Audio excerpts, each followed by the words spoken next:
At the very end of time, billions of people gathered in the vast space before God's throne.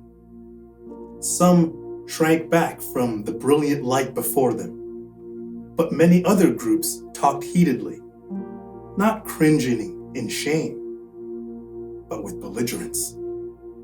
How can God judge us?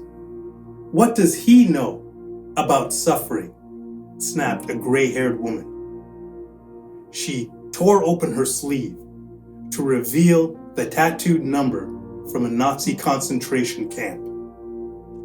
We endured terror, beating, torture, death.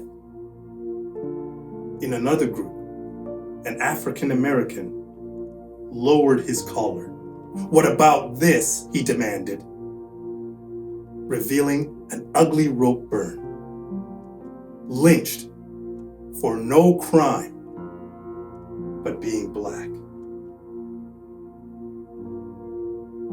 In another crowd, there was a pregnant schoolgirl with sullen eyes. Why must I suffer, she wondered. I didn't consent to this. It wasn't my fault. Far out across the plains, there were thousands of such groups, for each had a complaint against God for all the evil and suffering they had endured in his world. How lucky God was to live in heaven, they said, where all was sweetness and light, no hunger or hatred, no violence or fear, no corruption or injustice, not even any sickness or sorrow. What does God know about what the human race has had to endure in this world? After all, God leads a rather sheltered, even a privileged life, they said. So each of these groups set forth a representative, chosen from among themselves because they had suffered the most.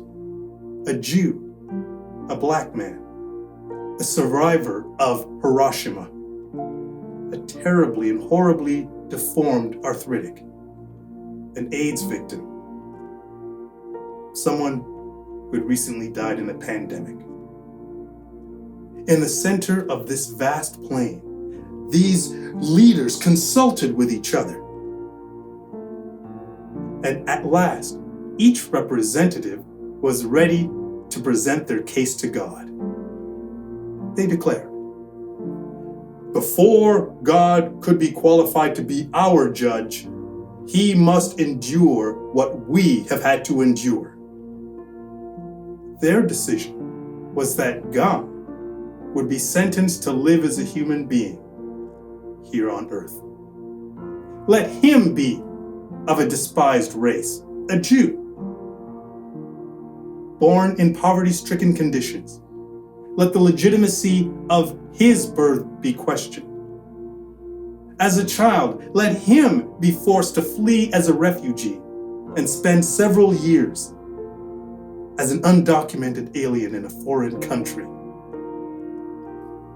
Then let him be given a work that is humanly impossible.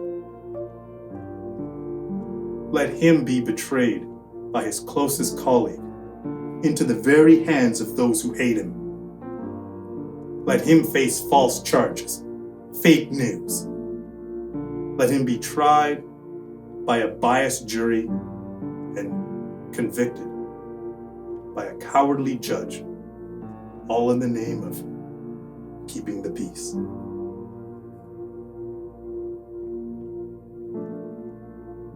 And the last, let God see what it is like to be totally alone, forsaken by those he had tried to help. Let him be tortured, then let him die. No, wait. Let him die in the most excruciatingly painful and humiliating death possible. As each leader presented their portion of God's sentence, Loud murmurs of approval went up from among the assembled crowd. When the last leader had finished presenting their part of God's sentence, there was a long silence.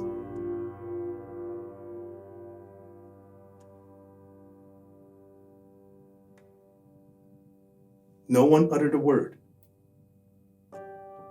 No one had anything to say. For suddenly,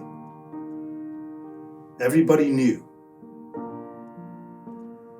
that God had already served their sentence.